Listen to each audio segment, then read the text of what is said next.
اگر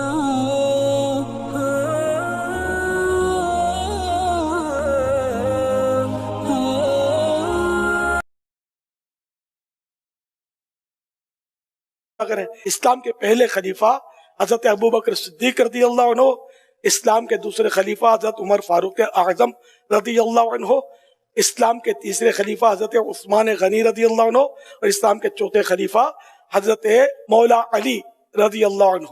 اس کی حکمت میں آپ کو بتاتا ہوں جو میں یہ عرض کر رہا ہوں۔ بیچ میں ایک شرارت ہوئی تھی، علی دا پہلا نمبر، علی دا پہلا نمبر، یعنی پہلے خلیفہ علی، یہ مس گائیڈ کرنے والا جملہ ہے، گمراہ کرنے والا جملہ ہے۔ تو جس طرح ہم نے ہر صحابی نبی جنتی کا نعرہ لگایا تاکہ صحابہ اکرام کی عظمت بچے بچے کے دل میں بیٹھ جائے، تو ہم نے مطلب یہ کبھی یہ شروع کرنا ہے۔ میں تو کوشش کر رہا ہوں، کبھی سے تحریر میں بھی یہ کوشش کرتا ہوں لانے کی، جب لکھتا ہوں حضرت علی کا آخری، یہ تو توہین ہو گئی، تو ہمارے پیارے نبی جو تو آخری نبی ہیں صلی اللہ علیہ وسلم، کیا توہین ہو گئی اس سے؟ نعوذ باللہ، سب سے آخر میں آپ نے اعلان نبوت فرمایا، اگرچہ شروع سے نبی ہے۔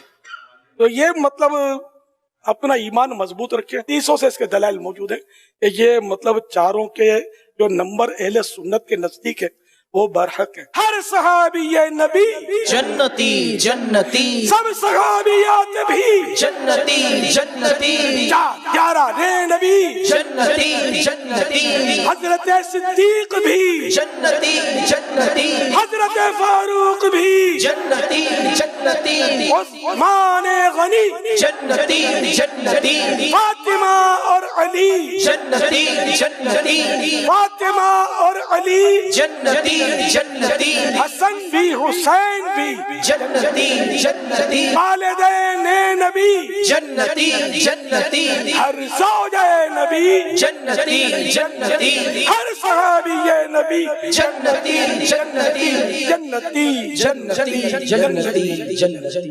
بلا فاصل، ہم بغیر فاصلے کے علی کو نبی کا خلیفہ سمجھتے۔ جھگڑے امت مسلمہ میں تب شروع ہوئے جب علم کا دور ختم ہو گیا۔ معصوم نے فرمایا تھا کہ اپنے بچوں کو علم سکھاؤ، جیسے جیسے یہ علم کے قریب آئیں گے ویسے ویسے یہ اہل بیت کے قریب آئیں گے۔ آج گلی گلی میں گالی گولی، حملہ دھماکہ، یہ سب کچھ اس لیے ہو رہا ہے کہ علم پھیلانے والے چلے گئے، ورنہ بزرگ میرے سامنے تشریف فرما ہیں، ہمارے مذہب اسلام کا ماضی کو اتنا بھیانک نہیں ہے۔ ایک دوسرے کی رائے کا احترام کیا جاتا تھا، ایک دوسرے کی عقیدے کو عزت کی نظر سے دیکھا جاتا تھا۔ صرف بات ماننے کی نہیں، بات سمجھانے کی ہے۔ دلیل دی جائے، عقل تسلیم کرے تو اسے مذہب کہتے ہیں، جو عقل میں نہ آئے پھر اسے مذہب نہیں کہتے، کیونکہ مذہب ہمیشہ عقل کا مذہب ہوتا ہے۔ جھگڑے بڑے ہیں، اختلافات بڑے ہیں، ممبر سے کسی چیز کو ڈسکس بار بار نہیں کیا جا سکتا۔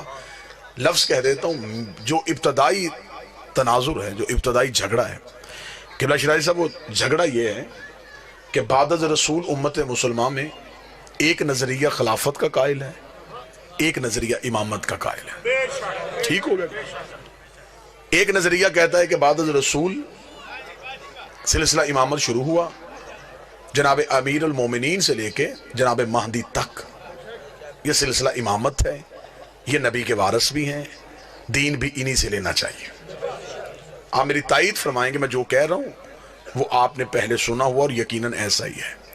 ایک نظریہ یہ ہے کہ وہ جو کہتے ہیں نبی کے بعد سلسلہ خلافت چلا، بادشاہت کا سسٹم چلا، نبی کے بعد ایک صحابی نبی کے وارث بنے، ان کے بعد دوسرے صحابی بنے، پھر تیسرے صحابی بنے، پھر علی بنے، پھر اس کے بعد یہ سلسلہ چلتا گیا۔ وہ کہتے ہیں کہ نبی کے بعد ہم سلسلہ خلافت کے قائل ہیں۔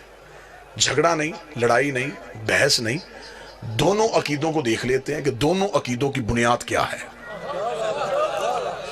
آپ میرے سامنے شیعہ سنی بن کے نہ بیٹھیے گا، آپ میرے سامنے جج بن کے بیٹھ جائیے گا، میں دونوں عقیدوں کی وکالت کر لیتا ہوں، آپ فیصلہ کر لیجئے گا۔ پہلا عقیدہ یہ ہے کہ ہم نے خلافت والوں سے پوچھا کہ آپ ہمیں بتائیں کہ آپ نے نبی کے بعد ایک صحابی کو خلیفہ مانا، آپ کے پاس دلیل کیا ہے؟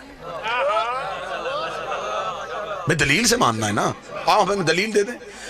انہوں نے کہا دلیل ہمارے پاس یہ ہے کہ نبی جاتے ہوئے کسی کا اعلان نہیں کر کے گئے تھے، نبی کسی کو نومینیٹ، کسی کو نامزد نہیں کر کے گئے تھے۔ بعد از رسول مسلمان پریشان ہو گئے کہ اتنا بڑا دین ہے بغیر وارث کے کیسے چلے گا. لہٰذا مہاجرین اور انصار مدینہ کے باہر ایک جگہ ثقیفہ بنی سعدہ میں اکٹھے ہو گئے. وہاں پہ انہوں نے آپس میں مل کے مشورہ کیا کہ اب نبی کا وارث کسے بنائیں. مہاجرین کہتے تھے کہ نبی کا وارث ہم میں سے ہوگا کیونکہ ہم نے نبی کے ساتھ ہجرت کی, ہم نے قربانیاں دی ہیں, ہم نے گھر بار چھوڑے. انصار کہتے تھے تم نے گھر چھوڑے, ہم نے گھر دیے, تم نے کاروبار چھوڑے, ہم نے حصہ داری دی ہے, لہٰذا نبی کے بعد زیادہ حق ہمارا بنتا ہے.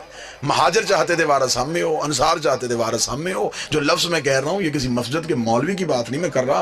ابن خلدون سے لے کے شبلی نعمانی اور شبلی نعمانی سے لے کے ابن ابی الحدید تک جہاں تک جاؤ گے دلیل یہیں پہ ملے گی. وہ کہتے جی ہوا پھر یہ کہ مہاجرین اور انصار دستوں گریبان ہو رہے تھے. اس سے پہلے کہ جھگڑا زیادہ ہو جاتا ایک صحابی اٹھے, انہوں نے دوسرے بزرگ صحابی کا ہاتھ پکڑا, ہاتھ پکڑ کے بلند کیا, بلند کر کے کہ نبی کے بعد یہ بزرگ بھی ہے, معتبر بھی ہے, رشتہ داری بھی نبی سے ہے, لہٰذا میں بھی ان کی بیعت کرتا ہوں, آپ بھی ان کی بیعت کر لیں. بس اس صحابی کی اس دلیل پہ مسلمانوں نے ان کے ہاتھ پہ بیعت کر لی اور یہ بن گیا سلسلہ خلافت, یوں بن گیا نبی کا پہلا خلیفہ.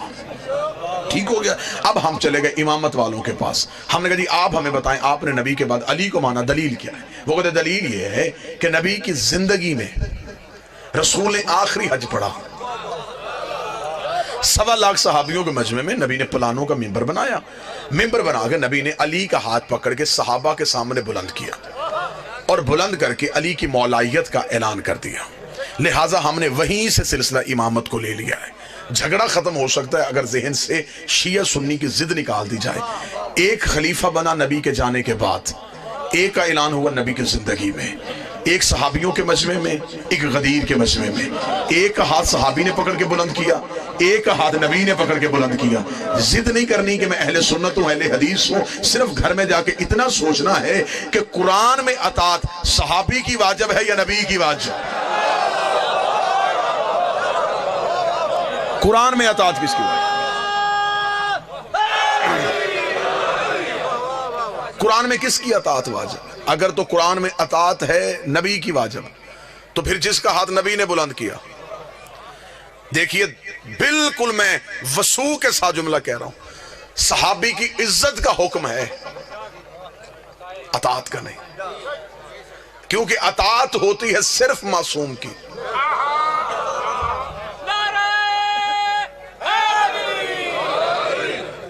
صحابی کی عزت کی جا سکتی, عزت کرنی بھی چاہیے, لیکن اطاعت صرف اور صرف معصوم کی ہوتی. اب اطاعت معصوم ہمیں غدیر سے نظر آ رہی ہے. پھر دوسرا دیکھیے المیہ کیا ہوا کہ خلافت والوں کے ہاں ہر خلیفہ کے جانے کے بعد اصول بدلا. میں بڑا سمجھا کے بات کروں گا. مثلا پہلا خلیفہ اجماع سے بنا, ووٹوں سے بنا. جب دوسری خلافت آئی پھر ووٹیں نہیں, پھر پہلے نے دوسرے کو نامزد کر دیا. جب تیسری خلافت آئی پھر دوسرا اصول بھی ٹوٹ گیا, پھر ایک کمیٹی بن گئی, کمیٹی نے مل کے فیصلہ کیا. اس کا مطلب کہ ہر خلافت میں اصول بدلا. اگر اجماع ٹھیک تھا پھر نامزد کیوں کیا گیا؟ اگر نامزد ٹھیک تھا پھر کمیٹی کیوں بنی؟ امامت والوں کے ہاں اصول نہیں بدلا. کسی امام کے جانے کے بعد اس کے 18 بھی بیٹے تھے, تلواریں نہیں نکلی, کیونکہ انہیں پتا تھا کہ امام ہم نے نہیں بنانا, امام اللہ نے بنانا. لہذا اللہ جس کی امامت کا اعلان کرے گا ہم نے صرف اس کو ماننا ہے. اب یہاں پہ جہاں پہ آگے ہم شیعہ سنی اکٹھے ہوئے وہ ایک جگہ پہ اکٹھے ہوئے. وہ جگہ بابا جی کون سی تھی؟ سب مسلمانوں نے کہا جی یزید غلط, حسین صحیح. کوئی مسلمان کسی بھی مکتب سے ہو اس نے یزید کو صحیح نہیں کہا. اس نے کہا حسین صحیح تھے, یزید غلط تھے. مجھے معاف کر دیجئے گا, میں مہمان ہوں آپ کا. سوائے مذہب آل محمد کے کوئی یزید کی خلافت کو غلط کہہ نہیں سکتا. سوائے علی ولی اللہ پڑھنے والوں کے کوئی ثابت ہی نہیں کر سکتا کہ یزید کی خلافت غلط ہے. آپ مجھ میں دلیل مانگے, میں ممبر سے دلیل دیتا ہوں. مسلمانوں کے ہاں خلافت کے جتنے اصول تھے یزید کے پاس وہ سارے اصول تھے. یزید کے پاس وہ سارے اصول تھے. مسلمانوں کے ہاں خلافت کا پہلا اصول ہے کہ امت اکٹھی ہو کے کسی کے ہاتھ پہ بیعت کر لے, اسے خلیفہ بنا دیا جاتا ہے. اس کے پاس یہ اصول بھی تھا. اس نے دنیا کے 3 حصوں سے اپنی بیعت لے لی تھی. اس کا مطلب اس کے پاس اجماع تھا. خلافت والوں کے پاس دوسرا اصول ہے کہ پہلا جاتا ہوا نامزد کرتے خلیفہ ہو سکتا ہے. اس کے پاس یہ اصول بھی تھا. اس کا باپ جاتا ہوا اسے نامزد کر کے گیا تھا. خلافت والوں کے ہاں تیسرا اصول ہے کہ کمیٹی مل کے فیصلہ کر لے، اسے خلیفہ بنا دیا جاتا ہے۔ اس نے کمیٹی سے بھی اپنے حق میں فیصلہ لے لیا تھا، اس کا مطلب اس کے پاس اجماع تھا، اس کے پاس نامزد کرنا تھا، اس کے پاس کمیٹی تھی۔ پھر آج کیسے مسلمان کہتا ہے یزید غلط ہے، حسین صحیح ہے؟ پھر